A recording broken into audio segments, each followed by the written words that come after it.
उनसे क्या? मैं बेंगलोर का रहने वाला हूँ। हमारी जो है सदा इत्तेहाद कर्नाटक की एक तंजीम है और बीजापुर से जो यहाँ से जो साहबा हमारे जो हाशिम पीर रहमतुल्लाह अलैह के जैनुल आबदीन साहब और उनके बड़े भाई जो बेंगलोर आए थे और उसके अंदर जो है एक दावत दी थी कि हमारे यहाँ जुलूस है, आप आइए। तो मैं उस नीयत से आया हूँ कि पहली मर्तबा बीजापुर की रौनक देखेंगे, ये मिलादुल नबी सल्लल्लाहु अलैहि वसल्लम किस तरह से यहाँ पर वो होती है, क्योंकि एक जुलूस पहले होता है, फिर दूसरे दिन जो और एक जो है बयान के उन्वान पे बात होती है। तो मैं आज इसलिए आया हूँ कि हमारे जैनुल आबदीन साहब और उनके बड़े भाई की दावत के हिसाब से आया हूँ। सर, इधर दो दो जुलूस निकल रहे हैं, एक 25 तारीख को, एक 26 तारीख को।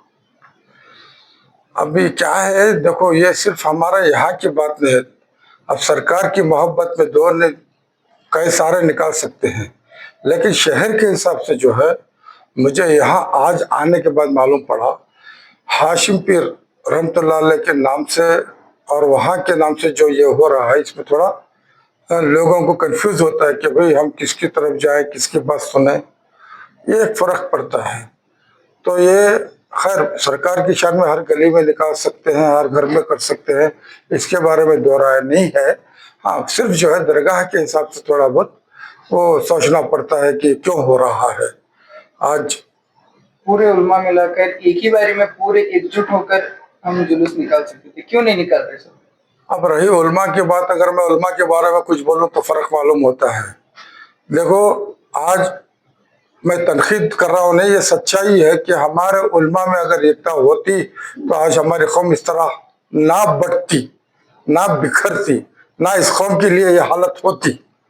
क्योंकि ये मामला सिर्फ तुम्हारे बीजापुर डिस्ट्रिक्ट का और बीजापुर शहर का नहीं है, पूरी रियासत कर्नाटक और पूरे हिंदुस्तान का मामला है।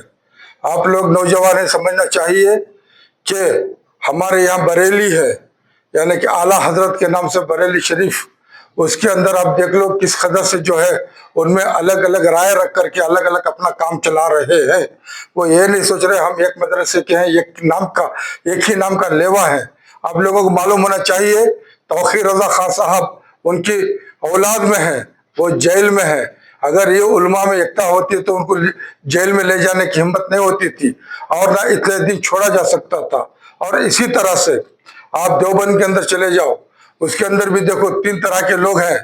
एक चाचा की भी जमात ऑल इंडिया कमेटी है उलमा की, और भतीजे साहब की भी ऑल इंडिया जमात है उलमा की, और बीच में देवबंद वक्फ है।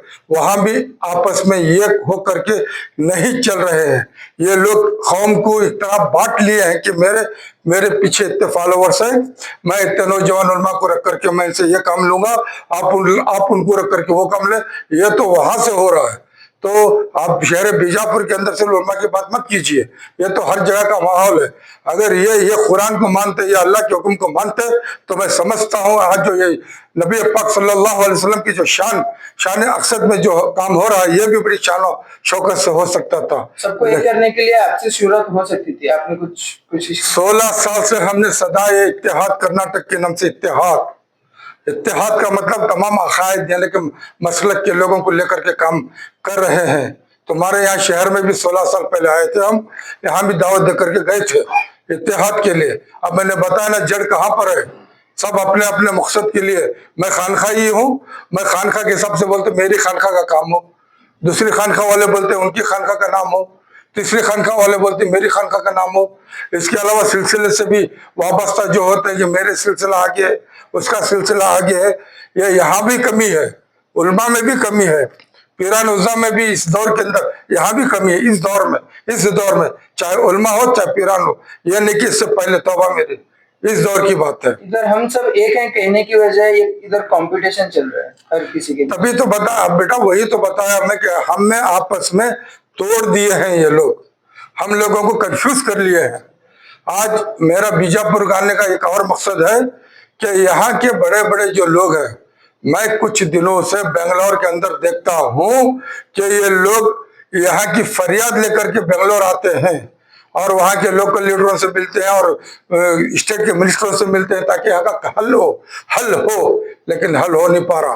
तो आज मैं तुम्हारे लोगों से ये शहर के जो जितने भी बड़े बड़े नाम हैं उनको मैं ये आवाज देता हूँ, आज आपके पास एक अच्छा मिनिस्टर माइनॉरिटी जिसके हाथ में है जनाब यूटी खादर, उनके पास बैठिए क्योंकि हज एंड वक्फ उनके हाथ में आ चुकी है।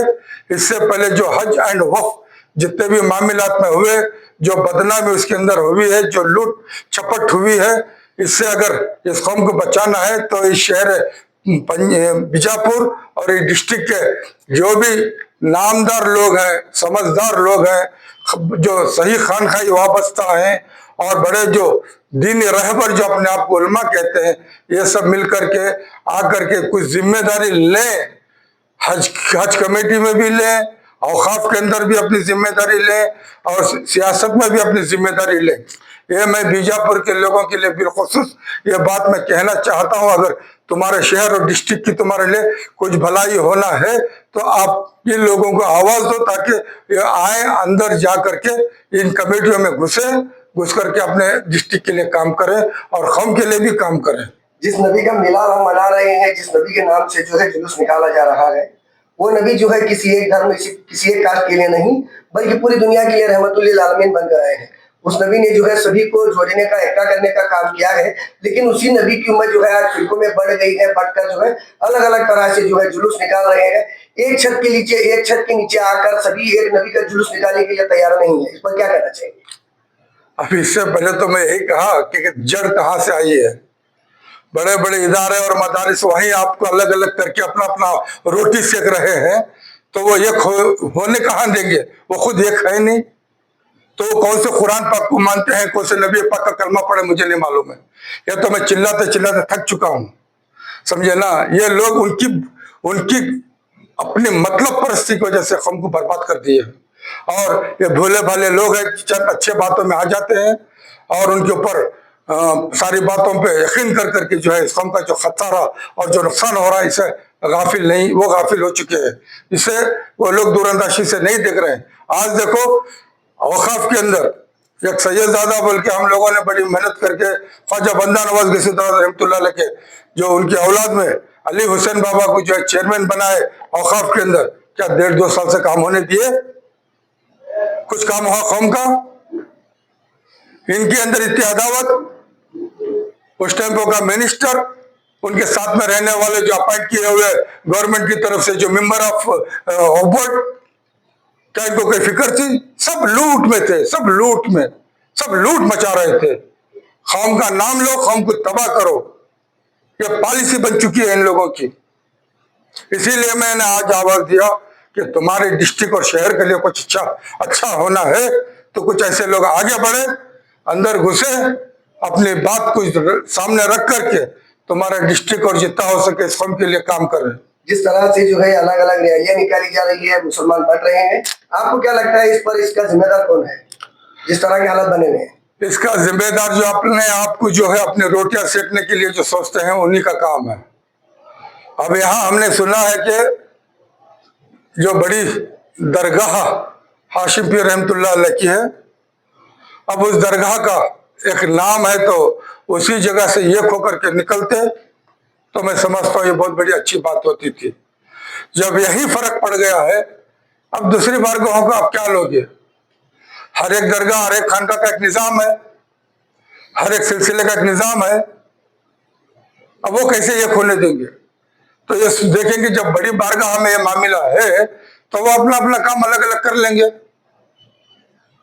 तो ये जड़ कहाँ है? वहीं से है ना। तो आखिर में आप ईद मिलाद के मौके पर सभी को क्या संदेश देना चाहेंगे, क्या पैगाम देना चाहेंगे अपनी तरफ से? मैं बेटा बोलने जाऊं तो बहुत खतरनाक बोलता हूँ। कलमा अगर पढ़े हो तो कलमे को पहले समझ लो। अपने आप को मुसलमान बोलते हो तो मुसलमान किसको कहते हैं पहले ये समझ लो। बातें तो हर कोई करता है, आज करामतें गली गली आ रही है। करामतें क्या है? एक आप शराबी को देखो या जुआरी को देखो, किसी को देखो, वो अगर उसे जरूरत है तो वो सोचता कि मैं इस बंदे से मिलूंगा मेरा काम हो जाएगा, और जरूर उस बंदे से मिलकर अपना काम कर लेगा। वही भी करामत है। यहाँ जो शोर शराबा चल रहा है, ये शोर शराबे से अगर बचना है तो कौम जो है अपने आप को सोचने के काबिल हो जाए। इन उनकी बातों में जाने से बेहतर है अगर तुम्हें दरगाहों से मोहब्बत है, जो साहिब मज़ार से मोहब्बत लो लाख लगा लो और अपने अक्ल को जोर दो। सच्चाई क्या है, झूठ क्या है, तो तुम्हें समझ में आ जाएगा। अब अगर मेरी बातों पे चलोगे गलत है तो तुम लोग भटक जाओगे। इसलिए जो है अपना इस दौर में जो है सब अपने मतलब के लिए चलता है, तो आप बचो, कौम को बचो और जो हक के ऊपर चलता है उसका साथ दो, चाहे वो कोई भी हो। ये कहते हुए मैं अपनी बात खत्म करता हूं, क्योंकि कलिमा पहले से समझ ले, कलमे की निस्बत को पहले समझ ले। जिस कलमा पढ़ के अपने आप को मुसलमान कहते हो, वो कलमा पढ़ने वाले मोहम्मद रसूलुल्लाह सल्लल्लाहु अलैहि वसल्लम, उन्होंने क्या रास्ता हमें बताया था, किस रास्ते पे चलने का उन्होंने हमें हुक्म दिया है, पहले इसको समझ ले तो फिर कौम को सब समझ में आ जाएगी। आपको पूरा नाम बताएं। मुझे मुजाहिद अली बाबा के नाम से जानते हैं, सदा इत्तेहाद कर्नाटक का फाउंडर हूँ।